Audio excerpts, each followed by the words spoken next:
ورحمة الله وبركاته. إن الحمد لله نحمده ونصلي على رسوله الكريم. أما بعد فأعوذ بالله من الشيطان الرجيم. بسم الله الرحمن الرحيم. قل إن كنتم تحبون الله فاتبعوني يحببكم الله ويغفر لكم ذنوبكم والله غفور رحيم. صدق الله العظيم.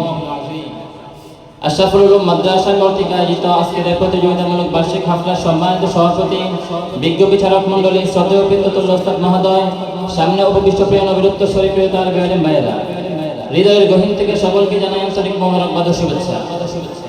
প্রিয় উপস্থিতি, বর্তমান বিশ্বে পৃথিবীর আনাচে কানাচে নবীর দুশ্মনরা যখন পরগাছায় না গজিয়ে উঠতে শুরু করেছে, তখন প্রতিটি মুসলমানের অন্তরে নবী প্রেমের আগুন জ্বালাতে কর্তৃপক্ষ আমার জন্য যে বিষয়বস্তু নির্ধারণ করেছেন তা হলো নবী প্রেম, এক বিশেষের আগুন। এই জন্য কর্তৃপক্ষকে জানাই মোবারকবাদ। প্রিয় উপস্থিতি, প্রথমে আমাদের জানতে হবে নবী প্রেম কাকে বলে।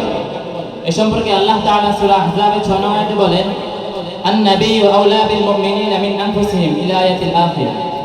নবী মুমিনদের নিকট তাদের নিজেদের জীবনের চেয়ে অধিক প্রিয়।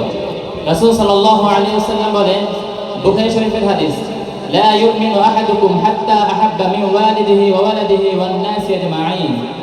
তোমাদের কেউ ততক্ষণ পর্যন্ত ঈমানদার হতে পারবে না যতক্ষণ না আমি নবী তার নিকট তার সন্তান সন্ততি পিতামাতা এবং সকল মানুষের চেয়ে অধিক প্রিয় না হব। প্রিয় উপস্থিতি, রাসূলের ভালোবাসা শুধু মুখে দাবি করলে আশিক রাসূল হওয়া যায় না, বরং তার আদর্শকে নিজের জীবনে বাস্তবায়ন করতে হবে। এ সম্পর্কে আল্লাহ তাআলা সূরা হাশরের 7 নং আয়াতে বলেন, ওয়ামা আতাকুমুর রাসূলু ফাখুযুহু ওয়ামা নাহাকুম আনহু ফান্তাহু। নবী তোমাদেরকে যা দেন তা গ্রহণ করো, যা নিষেধ করেন তা থেকে বিরত থাকো। বর্তমানে যারা আশিক রাসূল দাবি করে, নেই তাদের সিরাত ও সুন্নতে নবীর সুন্নাত, না আছে সুন্নতের প্রতি তাদের ভালোবাসা, অথচ সুন্নতের ভালোবাসা ছাড়া নবীর ভালোবাসা প্রমাণিত হতে পারে না। কেননা রাসূল সাল্লাল্লাহু আলাইহি ওয়াসাল্লাম নিজেই বলেছেন, তিরমিজি শরীফের হাদিস, মান আহাব্বা সুন্নতি ফাকাদ আহাব্বানি ওয়া মান আহাব্বানি ফাকাদ মা'i ফিল জান্নাহ। যে আমার সুন্নতকে ভালোবাসলো সে আমাকে ভালোবাসলো, আর যে আমাকে ভালোবাসলো সে আমার সাথে জান্নাতে থাকবে। প্রিয় উপস্থিতি, সাহাবায়ে কেরামের অন্তরেও নবী প্রেম ছিল শতভাগ, যার কারণে নবীর শরীরে তরবারি আঘাত করার কথা, কাটার আঘাত তাকেও বরদাস্ত করতে পারেনি। যুগ যুগে সাহাবায়ে কেরাম, তাবে উলামায়ে মুজতাহিদিন নবীর মান অক্ষুণ্ণ রাখতে বুকের তাজা রক্ত জমিনে ঢেলে দিয়েছেন। যুদ্ধের ময়দানে সাহাবায়ে কেরাম নবীজিকে চতুর্দিক থেকে ঘিরে রাখতেন, যাতে করে শত্রুপক্ষের আঘাত নবীজির গায়ে না লাগে।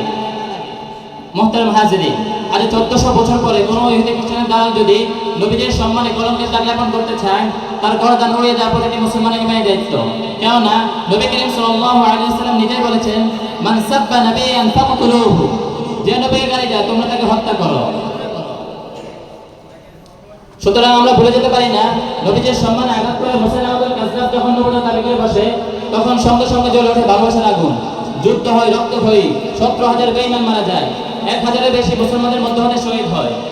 বাবার বিষয় হলো, নবীজির জীবনে সংঘটিত সকল যুদ্ধে শহীদের সংখ্যা মাত্র 400-এর কাছাকাছি, অথচ এখানে একটি যুদ্ধে শহীদের সংখ্যা 1,000-এর বেশি। এ ছিল ভালোবাসার টানা রক্তদান। প্রিয় উপস্থিতি, 1934 সালে এক পামর হিন্দু নথুরাম হিস্ট্রি অফ ইসলাম নামে একটি বই লিখেছিল। এতে সে নবীজিকে নিন্দা করার প্রচেষ্টা করে। খবর আগুনে জ্বলে ওঠে মুসলিম জাতি। ভর আদালতে যুবক আব্দুল কাইয়ুম নথুরামকে হত্যা করে এবং ঘোষণা দেয়, আমার নবীর সম্মানে কলঙ্কের দাগ এবং অভিযোগে তাকে আমি হত্যা করেছি, আমাকে গ্রেফতার করুন।